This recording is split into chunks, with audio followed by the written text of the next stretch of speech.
नमस्कार मेरे बहुत बहुत प्यारे मित्रों। आज हम लोग हिनात प्रबंधन जो बहुत ही महत्वपूर्ण टॉपिक है।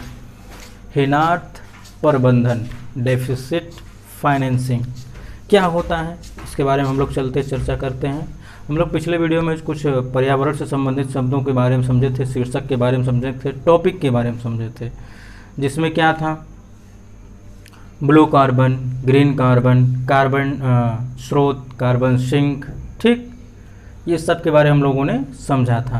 ठीक, और भी उससे पहले भी वीडियो में हम लोगों ने कुछ और भी महत्वपूर्ण टॉपिक भी समझे थे, चर्चा किए थे, जीडीपी के बारे में चर्चा किए थे, जो बहुत ही सरल आप इससे सरल, इससे आसान लेक्चर या फिर इससे आसान परिभाषा, इससे आसान भाषा में बताने की कला कहीं पर भी नहीं पाएंगे आप। बस केवल आप ध्यानपूर्वक समझिए और थोड़ा सा सोचने की कोशिश करिए, एज्यूम करने की कोशिश करिए। कभी कभी क्या किया करिए आप, एज्यूम क्या करिए, कल्पना किया करिए कि अगर ये भारत की बाउंड्री के अंदर अगर एक वित्तीय वर्ष में सभी लोग क्या किए, जितनी भी वस्तुओं और सेवाओं का क्या हो गया, उत्पादन हुआ, उसी का मौद्रिक मूल्य या फिर बाजार मूल्य क्या हो गया, सकल घरेलू उत्पाद हो गया। अब आपको केवल बाउंड्री से संबंधित है और भारतीय रहे, अगर वो भारतीय बाहर भी है तो भी उसको काउंट नहीं किया जाएगा भारतीय जीडीपी में। इसके बारे में हम लोगों ने चर्चा कर लिए हैं। ठीक, आज हम लोग समझते हैं हिनात प्रबंधन क्या है, डेफिसिट फाइनेंसिंग। देखिए, जब कभी भी सरकार बजट पारित करती है, बजट लाती है, तो कभी कभी ऐसा होता है कि घाटे की बजट, यानी बजट घाटे का आ जाता है। कैसे घाटे का आ जाता है कि उसकी जितनी इनकम हुई, यानी जो उसकी अनुमानित आय थी, उससे अधिक उसका क्या हो गया, व्यय हो गया। तो जब उसके पास घाटा हो जाता है, उसका बजट घाटे का बजट हो जाता है, तो उस घाटे को क्या करने के लिए, भरपाई करने के लिए क्या करती है सरकार, ऋण लेती है। ठीक, किससे ऋण लेती है, वो आरबीआई से ले सकती है, अन्य देशों से ले सकती है, कुछ संस्थाएं हैं उनसे ले सकती है। ठीक, जब ये संस्थाओं से ऋण लेती हैं, आरबीआई से ऋण लेती है, तो ये जो व्यवस्था करने वाला, यानी जो धन का व्यवस्था करने की जो व्यवस्था है, प्रणाली है, इसी को बोलते हैं घाटे की वित्त व्यवस्था। ठीक, इसी को बोलते हैं हिनात प्रबंधन। अब इसमें आपको ये समझना कि ये हिनात प्रबंधन अगर बार बार ऐसा सरकार का हो, बजट हमेशा घाटे का हो, हमेशा सरकार ये करे, तो क्या ये ठीक होगा अर्थव्यवस्था के लिए? अर्थव्यवस्था के लिए ये कदापि सही नहीं होता। इसके परिणाम बहुत ही खराब होते हैं, यानी कि कहा जाए दुरूह होते हैं, परिणाम अच्छे नहीं होते हैं। ठीक, चलिए हम लोग चर्चा करते हैं इसके बारे में। क्या है ये हिनात प्रबंधन? बजट घाटे को पूरा करने के लिए केंद्रीय बैंक से, कौन से बैंक से? केंद्रीय बैंक कौन है? आरबीआई, ये सब सभी को पता है। ठीक, क्या करती है, ऋण लेती है। ठीक, ऋण लेती है, या फिर क्या करे, वो मुद्रा जारी करे। मुद्रा जारी करना भी एक प्रोसेस होता है। हम लोग एक वीडियो में इसके बारे में भी चर्चा करेंगे कि मुद्रा जारी कैसे किया जाता है, निर्गमित कैसे किया जाता है, छापा कैसे जाता है। ठीक, ये भी प्रश्न आपके मन में आता होगा। आपके मन में ये भी प्रश्न आता होगा कि सरकार के पास जब ये अथॉरिटी है कि वो चाहे जितनी नोट छाप सके, तो फिर क्यों छाप नहीं देती ढेर सारे? देश में मंदी या फिर गरीबी को क्यों नहीं दूर कर देती? इसके बारे में हम लोग चर्चा करेंगे।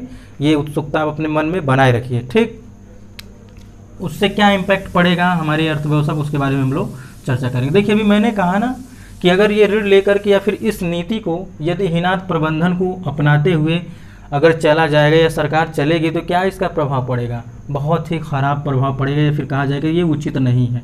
ठीक, जब सरकार का बजट घाटे का होता है, अर्थात आय कम होती है और व्यय क्या हो जाए, ज़्यादा हो जाए।